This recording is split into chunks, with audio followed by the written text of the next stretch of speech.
very much, everybody. We're with the President of Ukraine, and he's made me more famous, and I've made him more famous. I will say he's got a great reputation. He's very, very strongly looking into all sorts of corruption and some of the problems they've had over the years. I think it's one of the primary reasons he got elected. His reputation's absolutely sterling, and it's an honor to be with you. It's a great pleasure to me to be here, and it's better to be on TV than by phone. Yeah.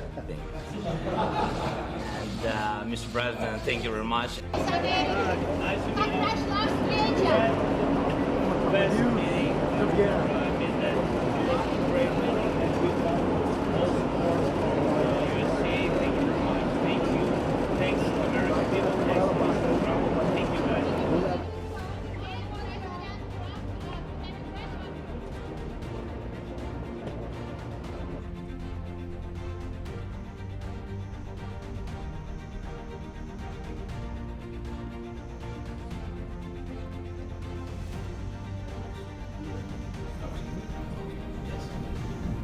Well, thank you very much. It's an honor to have the President with us.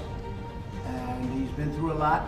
He's been through a tremendous amount, like probably nobody else, almost nobody else in history, if you really get right down to it. And we're going to have a discussion and see what we Press, thank you. Press, thank you very much. Thank you, Press. Thank you very much, Press.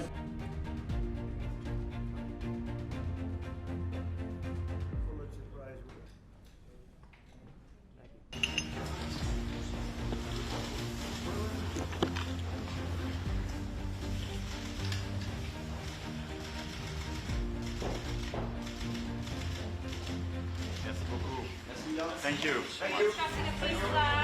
Thank you. Mr. President, please, can you have a look this way? Yeah. Thank you, Mr. President. This way, please. Please, Mr. President. To your right, please. To your right, please. President-elect. In 2019, I signed with him the deal. I signed with him, Macron and Merkel, we signed ceasefire. Ceasefire. All of them told me that he will never go. We signed with him with gas contract. Gas contract. Yes, but after that, he broken this ceasefire. He killed our people and he didn't exchange prisoners. We signed the exchange of prisoners, but he didn't do it.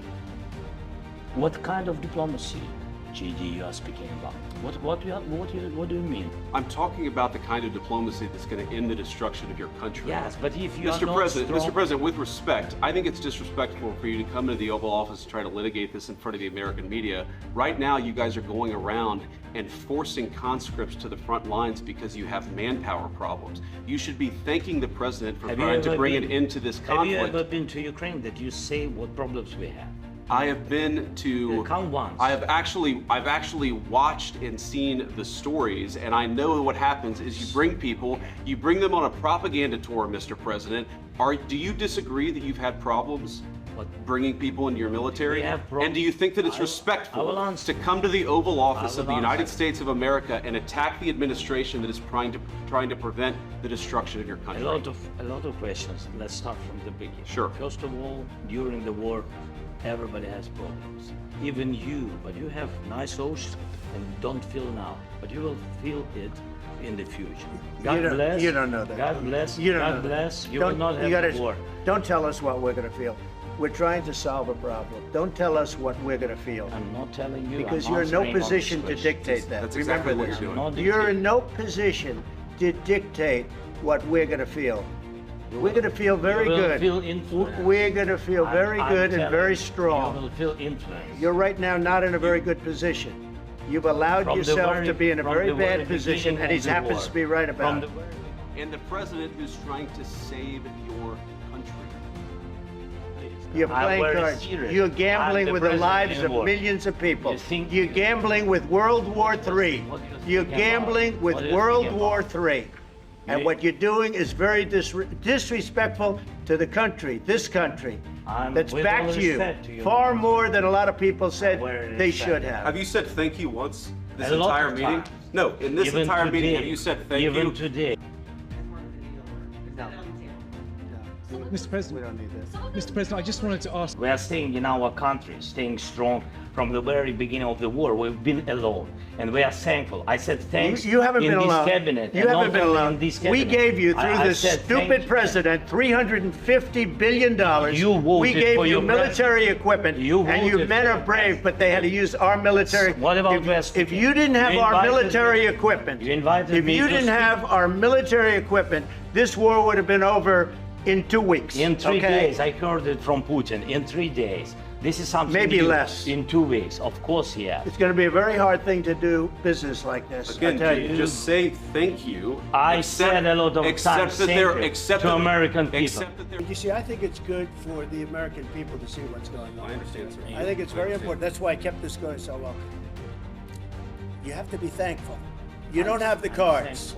You're buried there. Your people are dying. tell you You're again, running low I on know. soldiers. Don't- Listen, don't please, you're running Mr. low Pratt. on soldiers. It would be a damn good thing. Mr. And then Pratt. then you tell us, I don't want a ceasefire. I don't want a ceasefire. I want to go and I wanted this. Look. If you could get a ceasefire right now, I tell you, you take it so the bullets stop flying and your men stop getting killed. Of course, we want to stop the war. But you're saying you don't want a ceasefire. But I said to you, I want a with ceasefire guarantees. because you'll get a ceasefire faster than an agreement. Ask our people about ceasefire, what they think.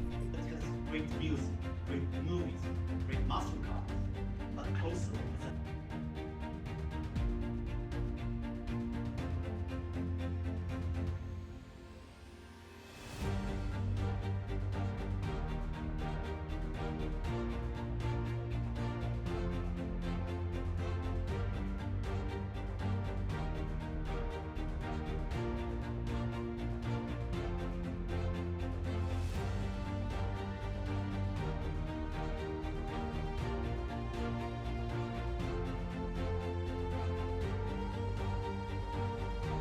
Thank you very much, everybody. We appreciate it. And we've had an interesting day. Well, with this, during this war, we need more pressure, more sanctions. And I hope with the United States, first of all, and Europe, but we support, Mr. President, your idea, and I want to discuss it, how to stop some countries from Europe, how to stop the possibility to buy Russian oil and gas. Your message to President Orban, who's refusing to stop buying Russian oil. Well, he's a friend of mine. I have not spoken to him, but I have a feeling if I did, he might stop. And I think I'll be doing that.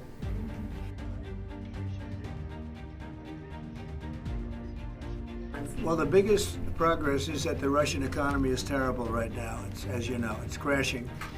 And that, frankly, Ukraine is doing a very good job of stopping this very large army.